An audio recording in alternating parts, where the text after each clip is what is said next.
A date gone wrong. The message on Marcus Chen's whist communicator glowed like a tiny star in the artificial twilight of Colony Station Nexus. 3 simple lines that somehow managed to crush his evening plans completely. Sorry, can't make it tonight. Emergency came up. Rain check? Marcus stared at the holographic text floating above his device.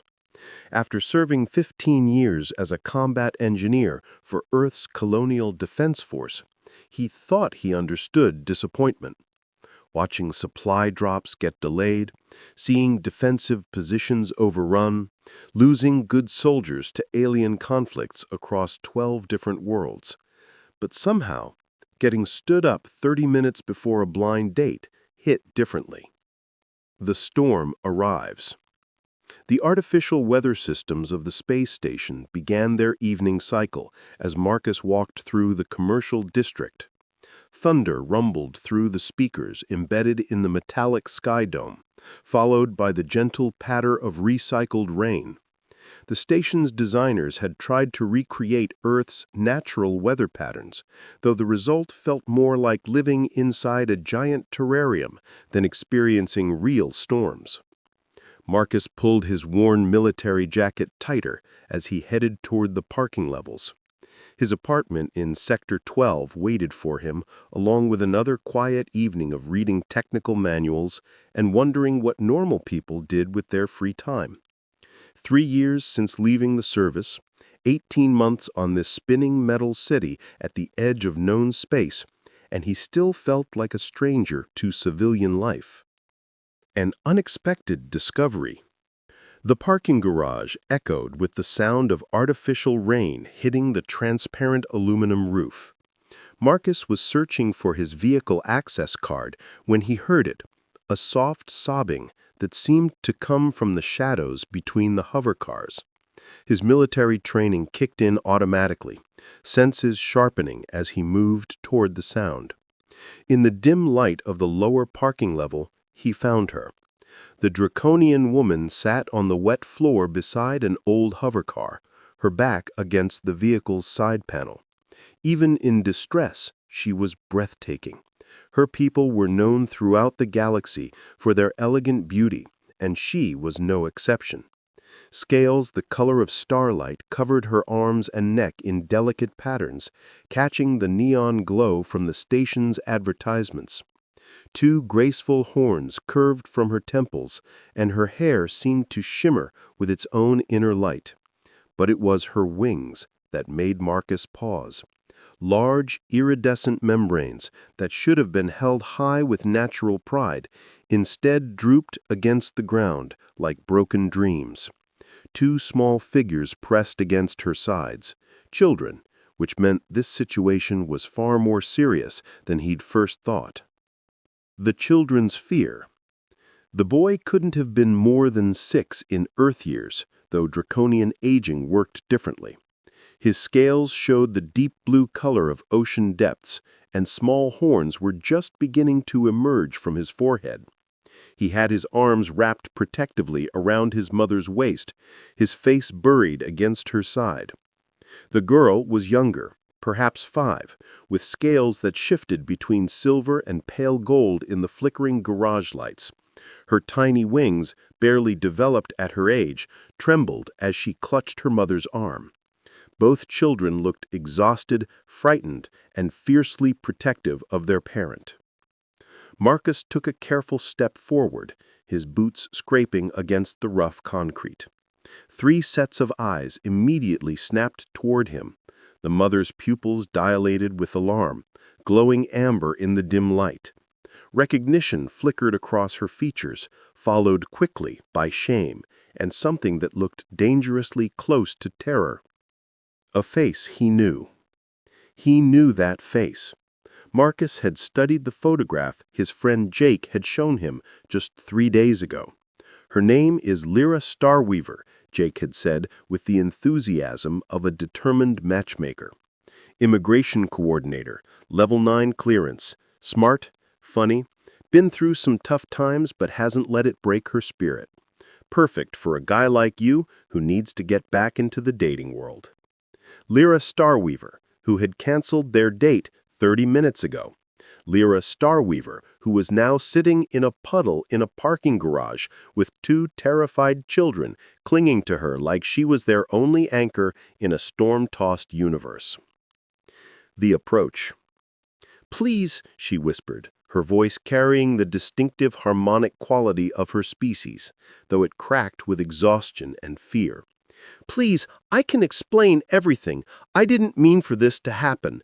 I wanted to meet you, I really did, but—" Marcus held up his hand, not dismissively, but in a calming gesture he'd learned during countless civilian evacuations in war zones.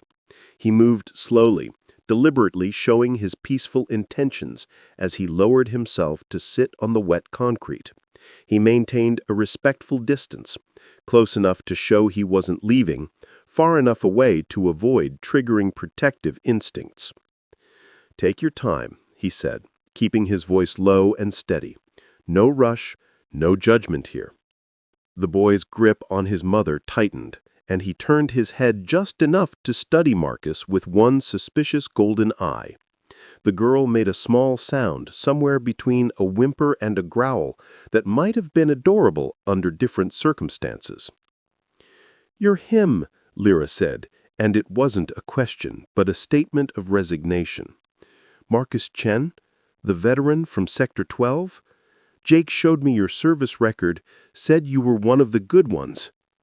"Guilty as charged," Marcus replied, with a slight smile designed to ease tension. "Though that service photo was taken 8 years ago, when I still had all my original teeth and considerably more optimism about the universe." He shifted his attention to the children. "And these two must be your security detail." The little girl lifted her head slightly, curiosity momentarily overcoming fear. "Mama doesn't need security," she declared, with the fierce loyalty only children could muster. "She's the strongest dragon in the whole station." "Luna, sweetheart, shh," Lyra whispered, but Marcus caught the flash of gratitude in her amber eyes. "Luna," Marcus repeated thoughtfully. "That's a beautiful name for someone who shines even in dark places." He looked at the boy. "And you must be the brave warrior watching over both of them." The boy's defensive posture relaxed just slightly. "I'm Kai," he said with the serious dignity that children sometimes possessed. "I'm 6 and 2 months old."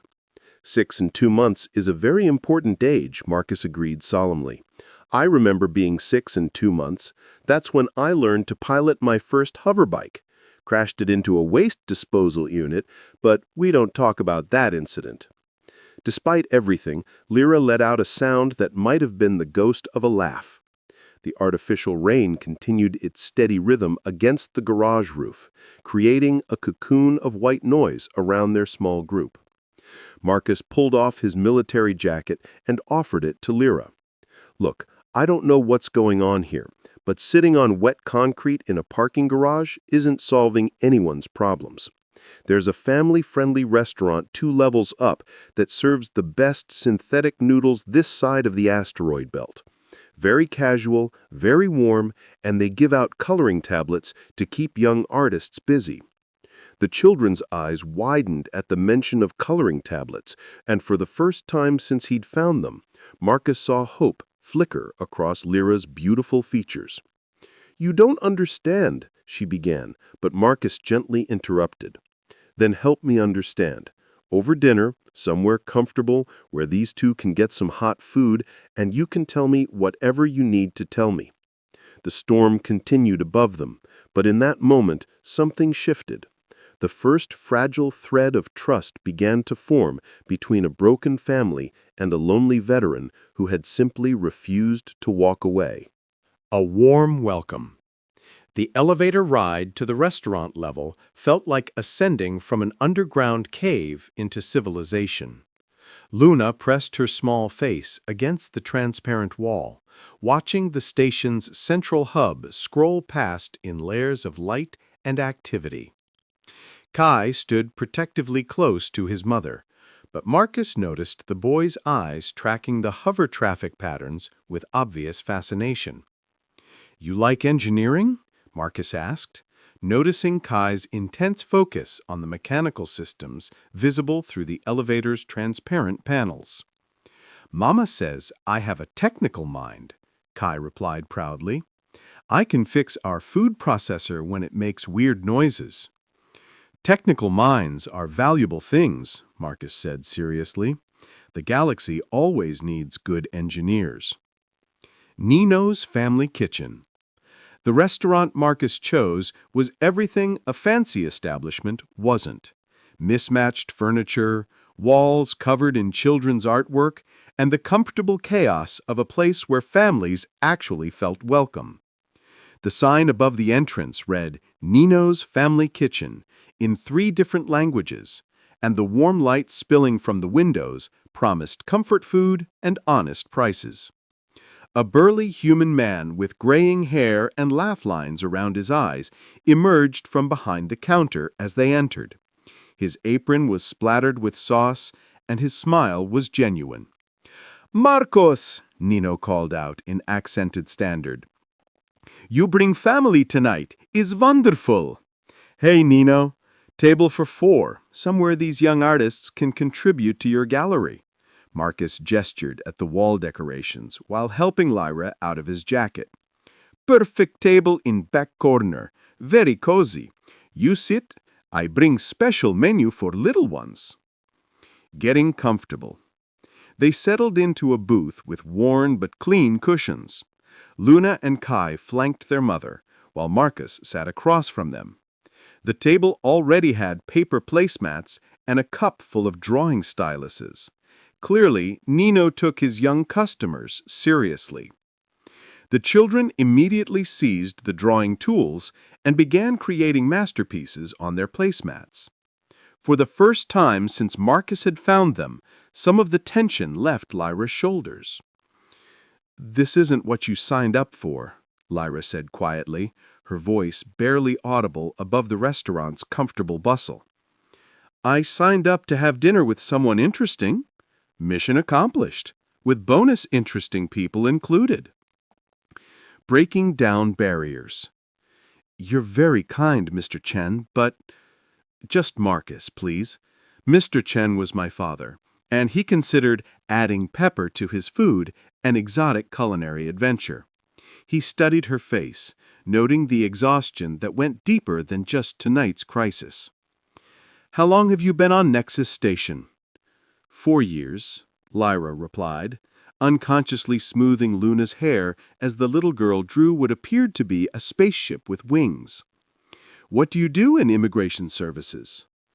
"I coordinate relocation assistance for refugees and settlers. Help them navigate the paperwork maze, find housing, connect with support services." A note of pride entered her voice. "Last month, I helped a family of crystalline engineers relocate from the Outer Rim. Their planet's star was going nova, and they had nowhere else to go." Marcus felt genuine admiration. "That's important work. I've seen what happens to displaced populations when there's no system in place to help them." Nino's special touch. Their host returned with drinks, something that steamed and smelled like coffee for the adults, and 2 cups with straws that changed color when the children touched them. Luna gasped in delight as her straw shifted from blue to purple. "Magic straws," Nino announced with theatrical flair. "Only for very special customers." "Are we special?" Luna asked, her earlier fear replaced by wonder. "Very special," Marcus assured her. "I've been coming here for months, and this is the first time Nino has brought out the magic straws." Kai experimented with his straw, watching it cycle through different colors. "How does the thermochromic reaction work?" he asked, making Marcus blink in surprise. "Someone's been reading advanced science texts," Marcus observed. "Mama teaches us things," Kai explained matter-of-factly. "She says knowledge is the most valuable thing you can carry between stars." The real story. As they waited for their food, Lyra began to open up. The words came slowly at first, then in a rush, as if a dam had finally burst. My ex-husband, Zephyr, was supposed to take them tonight. Court-ordered visitation. Her wings drooped slightly. He didn't show. Again. Fourth time in 3 months. I waited at the transport hub for 2 hours while the children kept asking when Daddy was coming, and I kept making excuses. Luna looked up from her drawing. Daddy has important work on the science station, she said, in the way children repeat explanations they don't fully understand. Void leviathans, Kai corrected with scientific precision. They're not actually whales. They're silicon-based life forms that live in the vacuum between stars. Marcus felt something cold settle in his stomach. Your ex-husband studies void leviathans? Dr. Zephyr Windcrest, Lyra said, and there was something bitter in her voice.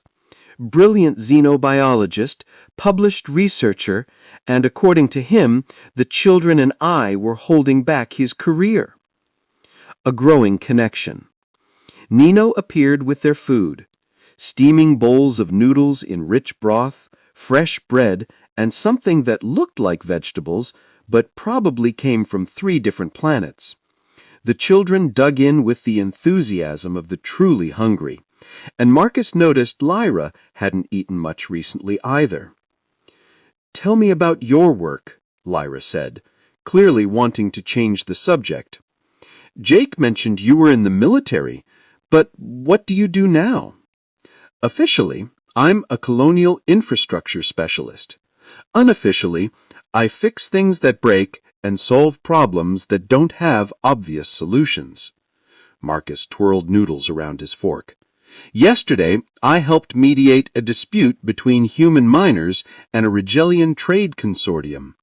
Turns out the territorial violation was actually a translation error in the mineral rights contract. That sounds challenging. It beats getting shot at, which was my previous job description. Luna was listening while she ate. Were you a soldier? She asked, with the directness only children possessed. I was an engineer in the Colonial Defense Force, Marcus explained. My job was to build things and fix things, usually while people were trying to break them. Did you fight monsters? Kai wanted to know. Marcus considered his answer carefully. Sometimes I had to protect people from dangerous situations, but mostly I helped build safe places for families like yours. Unexpected intimacy. As the evening progressed, something shifted between them.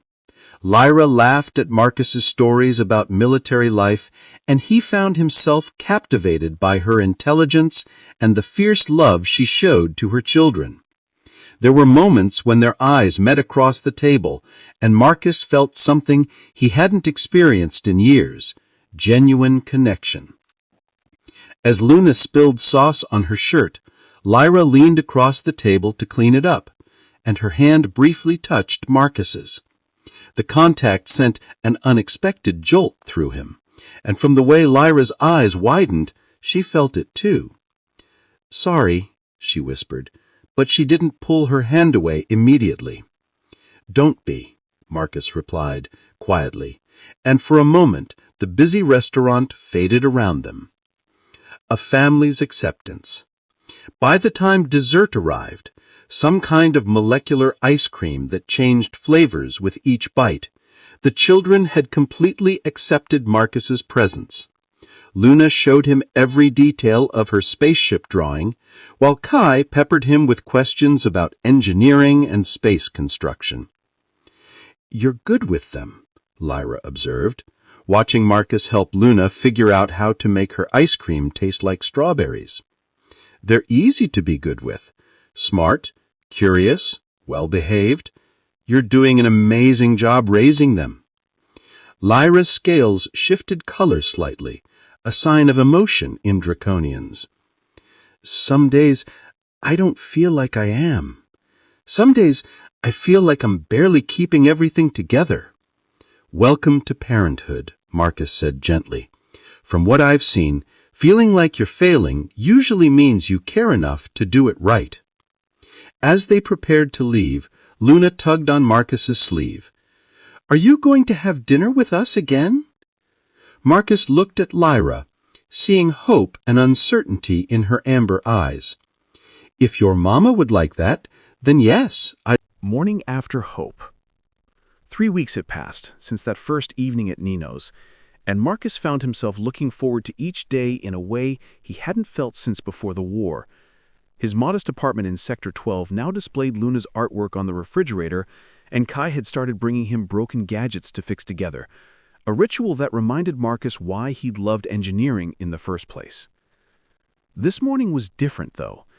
Marcus woke to his communicator buzzing insistently with an emergency frequency he recognized from his military days.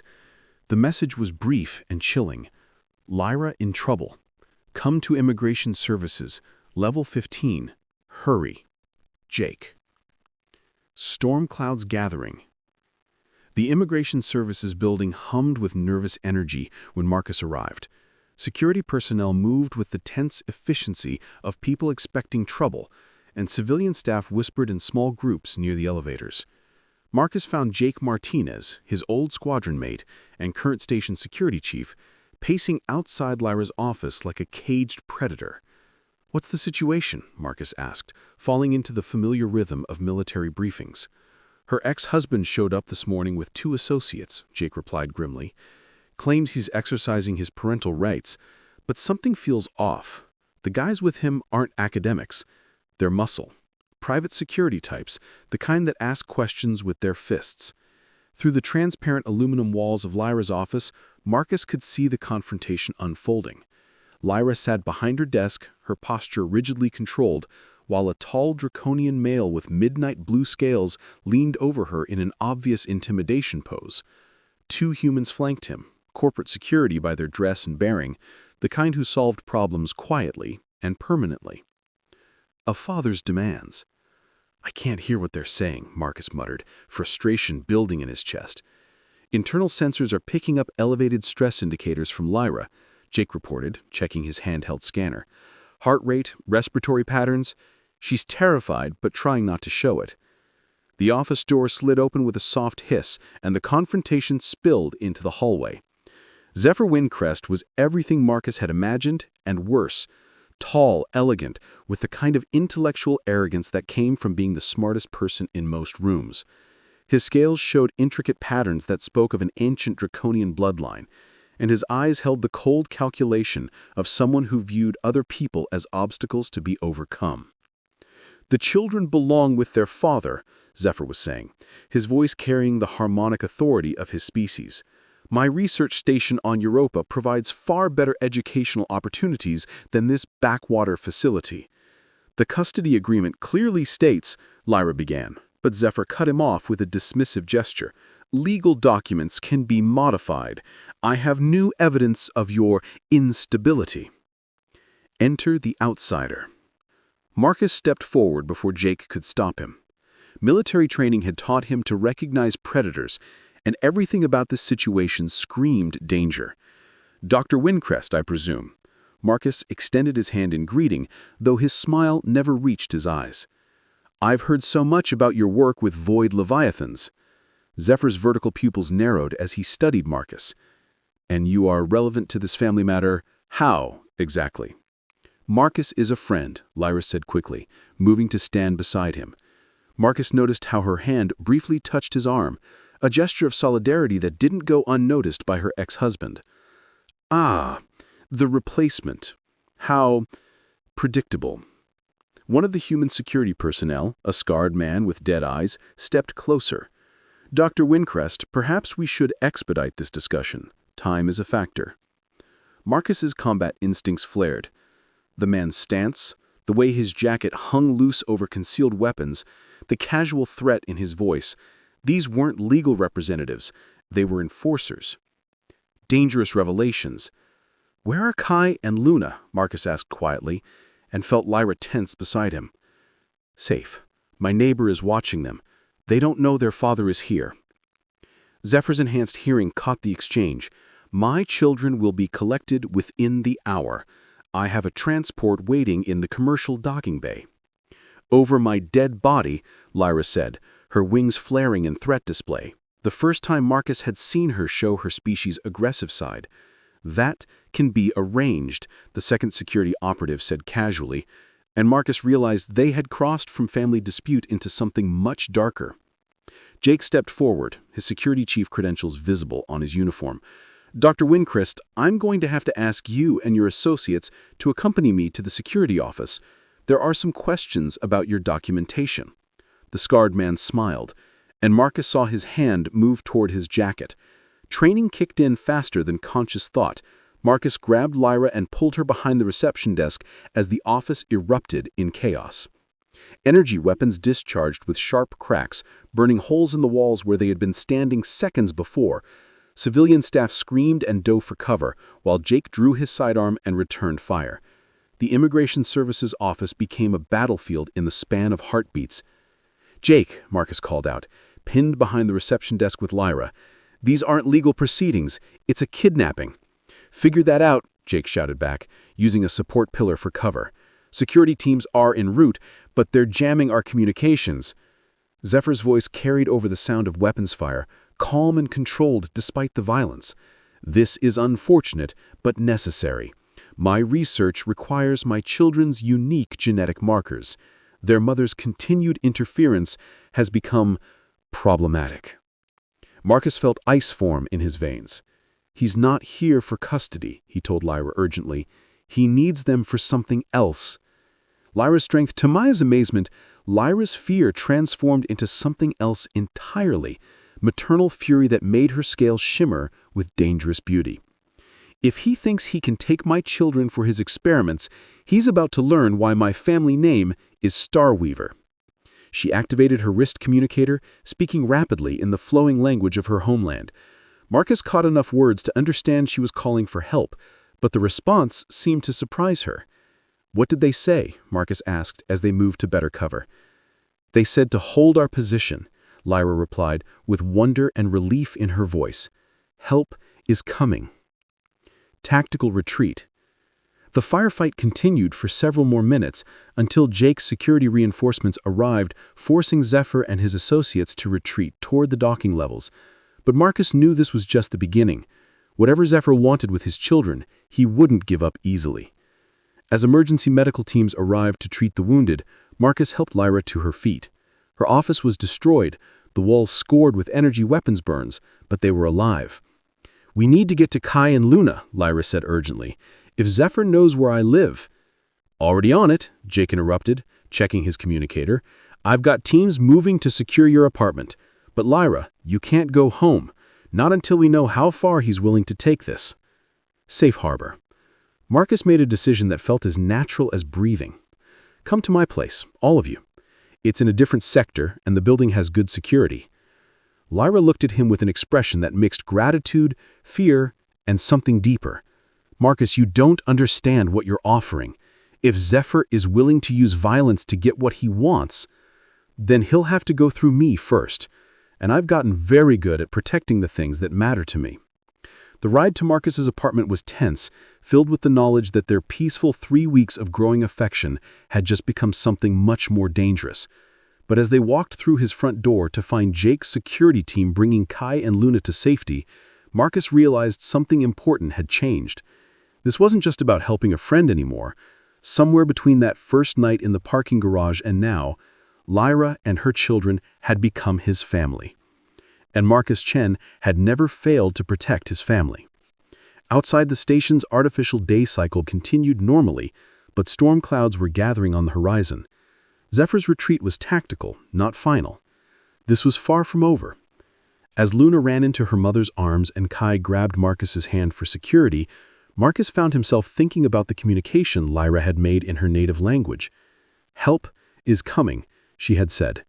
He had a feeling they were going to need all the help they could get. The war for this family was just beginning. Fortress of Love. Marcus's apartment had transformed overnight into something resembling a military command post. Jake's security teams had installed monitoring equipment, reinforced the doors, and established communication protocols. But despite the defensive preparations, the space somehow felt more like a home than it ever had before. Kai sat cross-legged on the floor, helping Marcus calibrate sensor arrays while asking endless questions about electronic warfare countermeasures. Luna had claimed the couch as her art studio, creating drawings of brave soldiers protecting dragon families with remarkable detail for a 5-year-old. And Lyra moved through it all like a graceful storm, coordinating with station security while keeping her children calm and fed. "Any word on Zephyr's location?" Marcus asked as Jake returned from his latest patrol sweep. "Gone dark," Jake replied grimly. "His ship left the commercial docking bay 6 hours ago, but our long-range sensors lost the trail at the system's edge. Could be anywhere by now." Unexpected visitors. The apartment's security system chimed with an incoming communication request. The origin code made Lyra freeze mid-step, her scales shifting to a pale silver that Marcus had learned indicated shock. "It's from the Draconian homeworld, from the Starweaver Clan Council." The holographic display activated, showing an elderly Draconian female whose scales held the deep purple-black of extreme age and wisdom. Her horns were adorned with ceremonial rings, and her eyes burned with the intensity of stars. "Lyra Starweaver, daughter of my daughter," the matriarch spoke in an accented standard, her voice carrying harmonics that seemed to resonate in their bones. "I am Elder Astrid Starweaver, voice of the Clan Council. We have received your distress call." Lyra bowed deeply, pulling her children to stand beside her. "Honored grandmother, Peace, child. We know of Zephyr Windcrest's actions. We know of his threat to our bloodline." The elder's eyes shifted to Marcus, studying him with uncomfortable intensity. "And we know of the human warrior who has chosen to stand with our family." Marcus felt as if he was being examined by something far older and more dangerous than he had anticipated. "Ma'am, You are Marcus Chen, veteran of 12 worlds, defender of the innocent, and protector of our daughter and her younglings." Elder Astrid's expression softened fractionally. "The clan has voted, warrior. Help is coming." Love in the shadows. That night, after the children had finally fallen asleep on an inflatable mattress in Marcus's bedroom, Lyra and Marcus found themselves alone on the small balcony overlooking the station's central hub. The artificial stars twinkled in their programmed patterns, but neither of them was focused on the view. "I'm scared," Lyra admitted quietly, her wings folded close to her body. "Not of Zephyr, not really, but of what this means for you, for us." Marcus moved closer, close enough to feel the warmth radiating from her scales. "What do you mean? You've seen what my world is like now. Violence, clan politics, children in danger." Her voice broke slightly. "This isn't what you signed up for when you asked me to dinner." Marcus reached out slowly, giving her every chance to pull away, and cupped her face in his hands. Her scales felt like warm silk under his fingers, and her amber eyes reflected the station's lights like captured fire. "Lyra, 3 weeks ago I was a lonely veteran fixing air recyclers and counting down days until retirement. You and Kai and Luna brought color back to my world." He traced the delicate pattern of scales along her cheek. "Whatever comes next, we face it together." Their first kiss was gentle, tentative, a question asked and answered in the joining of their lips. But as Lyra's wings spread slightly to encircle them both, as her hands found the back of his neck and pulled him closer, the kiss deepened into something that spoke of desire and desperate need and the kind of love that blooms in the shadow of danger. When they finally broke apart, both were breathing hard. "Lyra," she whispered against his lips, "I love you. I know it's too soon. I know the timing is terrible. But I love you too," he interrupted softly. "I've loved you since that first night when you showed me what real courage looks like." The clan arrived. 3 days later, the sensors monitoring Colony Station Nexus's outer perimeter detected something unprecedented. A fleet of draconian vessels approaching at high velocity. Not trading ships or diplomatic transports, but warships. Sleek, predatory craft that moved through space like hunting dragons. Jake burst into Marcus's apartment without ceremony, his face pale with excitement and concern. "You need to see this, all of you." The main view screen in the apartment's living area activated, showing the external sensor feed. 7 draconian vessels, each one a kilometer long and bristling with weapons that could reduce the station to vapor, had taken up defensive positions around Colony Station Nexus. "By the stars," Lyra breathed, her hand finding Marcus's automatically. "The entire clan fleet." "How many people are we talking about?" Marcus asked, his military mind automatically assessing the tactical situation. Each ship carries between 500 and 1,000 clan members, warriors, technicians, support staff. They've brought enough firepower to fight a small war. A new communication request appeared on the screen, this time with the formal seal of the Starweaver clan. Elder Astrid appeared again, but now she was aboard a ship, wearing what looked like ceremonial armor that caught the light like captured starfire. "Granddaughter," the elder said formally, "the clan has arrived to defend our blood and honor. Bring the younglings and your chosen mate to the flagship. It is time for the family to meet the warrior who would stand with us." Bonds beyond species. The shuttle ride to the Draconian flagship was unlike anything Marcus had ever experienced. The vessel itself seemed to be grown rather than built. Its organic curves and flowing lines suggested something alive rather than mechanical. Bioluminescent patterns pulsed along its hull in complex rhythms that Lyra explained were actually a form of communication. "Nervous?" Lyra asked as they approached the docking bay. "Terrified," Marcus admitted honestly. "I'm about to meet the family of the woman I love, and they happen to be an interstellar warrior clan with enough firepower to glass a planet." Kai looked up from the shuttle's window, where he had been watching the docking procedure. "Don't worry, Marcus. Mama's family will like you. You fix things and protect people. That's what Starweavers do." The docking bay was vast, filled with the controlled chaos of a military operation in motion. Hundreds of Draconians moved with purpose, their scales creating a rainbow of colors as they prepared for what was clearly an impending confrontation. But as Lyra and her family disembarked from the shuttle, something beautiful happened. Work stopped. Conversations ceased. Every Draconian in the bay turned toward them and bowed deeply. Not to Lyra, Marcus realized with shock, but to the children, to Kai and Luna, who represented the future of their bloodline. The matriarch's judgment. Elder Astrid waited for them in what appeared to be a throne room carved from a single massive crystal. Other clan elders flanked her, their scales showing the deep colors of age and wisdom. But Marcus only had eyes for the matriarch herself, ancient, powerful, and regarding him with the intensity of a predator, deciding whether he was prey or pack. "Approach Marcus Chen of Earth," she commanded. Marcus walked forward, acutely aware of the weight of tradition and scrutiny pressing down on him. He stopped at what seemed like a respectful distance and offered a formal bow. "You claim to love our daughter.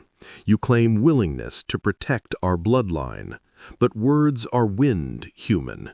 What proof do you offer?" Marcus felt Lyra tense behind him, but he kept his eyes on the matriarch. "Proof of love can't be given with words, honored elder. It can only be shown through actions over time.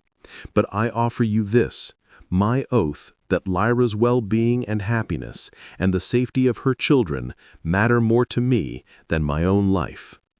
"Prithee words," another elder commented dismissively.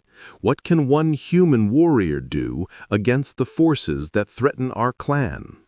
By himself, very little. But a human who fights alongside dragons, together we might just change the galaxy." Elder Astrid studied him for a long moment, then surprised everyone by laughing, a sound like wind chimes made of starlight. "Granddaughter," she said to Lyra, "your taste in mates has improved considerably. This one has spine." She fixed Marcus with her burning gaze. "Welcome to the Star Weaver clan, Marcus Chen. May you prove worthy of the honor." As the formal ceremony concluded, and clan members began to approach them with congratulations and introductions, Marcus felt The enemy revealed. The Star Weaver flagship's war room hummed with tense energy as tactical displays showed the approaching threat. Zephyr hadn't just returned. He'd brought a fleet of mercenary vessels and what appeared to be a mobile research station the size of a small moon. Marcus studied the sensor readings with growing horror as the true scope of the danger became clear. 37 ships, Commander Talon Starweaver reported to the assembled clan leaders. He was Lyra's cousin, a battle-scarred warrior whose midnight blue scales bore the marks of countless conflicts. Mixed fleet composition, corporate security vessels, mercenary raiders, and something we've never seen before. Elder Astrid leaned forward on her crystal throne, her ancient eyes narrowing. "Explain never seen before, Commander." "The research station, Honored Elder. It's broadcasting biometric scanning patterns across multiple dimensional frequencies. Our science division believes it's designed to analyze and catalog genetic material from living subjects." Marcus felt ice form in his stomach as the implications hit him. He's not just after custody of the children, he wants to experiment on them. The communication system activated without warning, projecting Zephyr's image into the war room. But this wasn't the arrogant academic they'd faced before. This was something far more dangerous. His scales had taken on an unnatural iridescent quality, and his eyes held a cold madness that made Marcus's combat instincts scream warnings. "Esteemed Starweaver clan," Zephyr began with mock courtesy, "I trust you received my message regarding the immediate transfer of my genetic subjects, my beloved children." "You dare threaten younglings of our blood?" Elder Astrid's voice carried harmonics that could shatter crystal. "I dare pursue the advancement of our entire species," Zephyr replied coldly. "My research into Void Leviathan genetics has revealed extraordinary possibilities. Draconians who could survive in hard vacuum, who could manipulate dimensional energy, who could evolve beyond the limitations of planet-bound existence. But I need specific genetic markers, markers that exist in the offspring of ancient bloodlines like yours." Lyra stepped forward, her wings spread in full threat display. "You're talking about using our children as test subjects for genetic experimentation. I'd rather die than let you touch them." Zephyr's smile was reptilian and utterly cold. "Death can certainly be arranged, my dear ex-wife, but the children will serve their higher purpose regardless." Battle preparations. As Zephyr's image faded, the war room exploded into controlled chaos. Clan warriors began coordinating defensive positions, while technical specialists analyzed the enemy fleet's capabilities. Marcus found himself swept into the planning process, his military experience suddenly invaluable. "Their research station is heavily shielded," he observed, studying the tactical displays. "But it's also their weakness. Something that size can't maneuver quickly, and it needs massive power generation to maintain those biometric scanners." Commander Talon nodded approvingly. "You're thinking like a Starweaver already, cousin by choice. If we could overload their power grid..." The whole station becomes a floating tomb, but we need to get close enough to plant charges, and their escort fleet won't make that easy. Elder Astrid stood slowly, her ceremonial armor catching the light like captured fire. Then we give them a target they cannot ignore.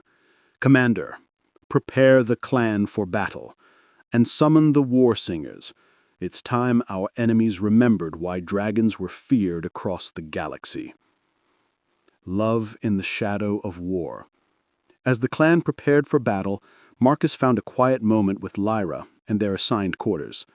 Kai and Luna were sleeping peacefully, exhausted by the day's excitement and blissfully unaware of the danger approaching. Their innocent faces reminded Marcus exactly what they were fighting for.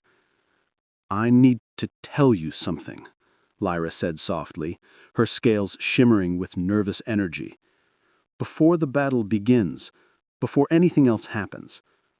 Marcus turned from watching the children sleep, giving him his full attention. "What is it?" "In my culture, when someone from outside the clan chooses to fight for our family, there's a ceremony. A bonding ritual that makes them truly one of us. I want you to understand what you're choosing, Marcus. If we do this, if we formally bond, you become Starweaver in more than just name. You become part of something that stretches back thousands of years."